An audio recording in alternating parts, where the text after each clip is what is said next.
Joining us now, Democratic Senator Chris Coons of Delaware. He's a member of the Foreign Relations Committee. Senator, thanks for being with us this morning. A lot of this, as President Zelensky has said, is the result of aid from the United States. Billions of dollars worth of aid, ammunition, humanitarian aid, everything else over the last 7 months or so that the United States has provided. What do you make of the news over the last week or so of these gains and this sort of lightning speed counteroffensive by the Ukrainians? Well, Willie, this is great news. The Ukrainians are making remarkable progress, both in the south, where they long signaled a counteroffensive in the Kherson region, and in the north, up near Kharkiv, where they've recaptured more than 3,000 square miles of Ukrainian territory from the Russian occupiers. As you said, this is in no small part due to the United States and our critical European allies delivering advanced weapons that are making a difference on the battlefield, ongoing financial support from the United States and our European partners and allies to the Ukrainian government and people, as well as their military. President Biden and his administration have asked that we provide another round of support to help the Ukrainians through the end of this year. They really needed to show quick progress on the battlefield before winter sets in. They've done that, and I'm optimistic about the path forward here. There's still a very tough war ahead. Russia remains a significant military opponent for the Ukrainians, but this is absolutely lifting the spirits of the Ukrainian people and solidifying bipartisan support here in Congress, Willie, for continuing our efforts in support of Ukraine. Senator, Ukraine and Vladimir Putin obviously occupy a whole bunch of space, political, economic, emotional, with regard to the United States, NATO, and everything entailed in that. But my question to you is, are we paying enough attention to China? We are trying to do both at the same time. Later today, the Senate Foreign Relations Committee will have a markup on a bill that has to do with Taiwan and our engagement in the Indo-Pacific and what it is we're doing in terms of U.S.-Taiwan policy, which obviously implicates our one China policy and U.S.-China policy. So we here in the Senate are continuing to work on both. You raise a good question. Later today, I'm also going to have a subcommittee hearing on foreign intelligence services and their efforts to get the private personal identifying information of U.S. nationals, average American citizens, as well as members of our military, law enforcement, and elected officials. Senator Ben Sasse of Nebraska and I will be doing this hearing following yesterday's Judiciary Committee hearing, where a whistleblower from Twitter made it clear that Twitter is not investing enough in securing our data. Obviously, the Chinese are among the more aggressive foreign intelligence services, and in a world where so much of our lives now are carried out on social media platforms and so much of our data is available there, I do think that's a key part of our keeping an eye on developments, both with regards to China and the world. Well, and of course, you talk about social media and the dangers to American democracy from social media and foreign interference.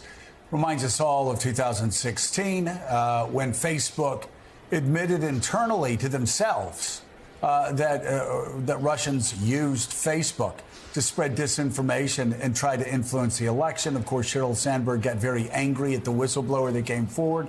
But as a follow-up to that, we get reports now that $300 million was spent by Vladimir Putin to undermine democracies across the world. Of course, a lot of his focus on the United States. 2017 intel agencies all agreed that, let me get the exact wording here, that Vladimir Putin and Russia used active measures.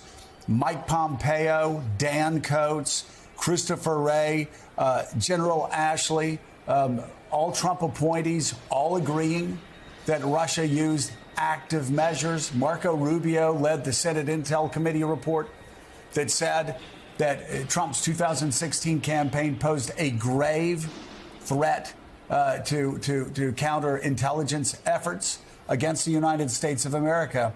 All of this, a lot of this leading up to your reaction to Joe, a $300 million play while Trump supporters keep talking about a Russia hoax. Well, it's clearly not a hoax, Joe. Russia under Vladimir Putin has spent hundreds of millions of dollars covertly and overtly trying to influence elections here in the United States and throughout Western Europe. There was a report of the Foreign Relations Committee, as well as the Intelligence Committee report you just referenced, that documented the many, many ways in which the Russians were engaged in known and overt influence activities. This additional recent report makes it clear that hundreds of millions of dollars more were spent by Vladimir Putin trying to divide the West, trying to shape our political cultures and the outcome of our elections. This is a hostile act by Putin against the West. We should have no illusions about who he is and what his goals are. He is an autocrat fighting democracy. His unprovoked and brutal invasion of Ukraine was to stop Ukraine from being a democracy on the doorstep of Russia. But this latest report about more than $300 million having been spent in covert influence operations by Russia is just a reminder that he has targeted the United States directly and our election infrastructure. Yeah, Senator, finally, wanted to ask you, first of all, two quick things. What's your reaction on Lindsey Graham wanting to nationalize an abortion ban? Secondly, we've been talking about the unfortunate split screen yesterday where Joe Biden was going out talking about how great the Anti-Inflation Act was that he signed into law. And at the same time, we saw the stock market plummeting because inflation numbers are still hot.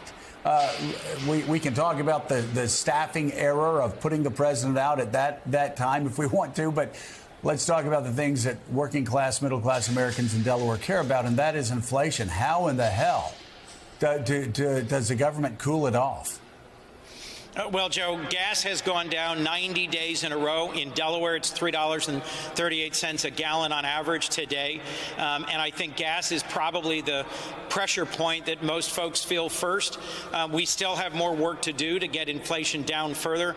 But at the celebration at the White House yesterday, our president was reminding us that the Inflation Reduction Act is going to reduce prescription drug prices, health care prices, energy prices. There's a $300 billion down payment on reducing the deficit this year, and there's those significant additional measures to reduce the costs that most households feel, whether at the pharmacy or at the pump or in paying their monthly heating bills. I'm also struck that Senator Lindsey Graham of South Carolina has introduced a 15-week nationwide abortion ban. I think as Americans go to the polls in November, they'll see these two sharp contrasts.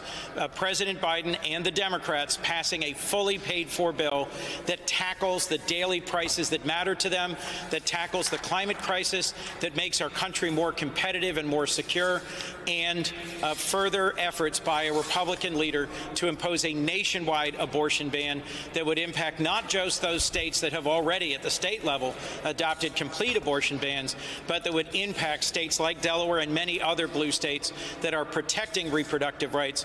This would overturn that. That makes it clear that if the Senate is retaken by the Republicans, this will likely see a vote in the coming year.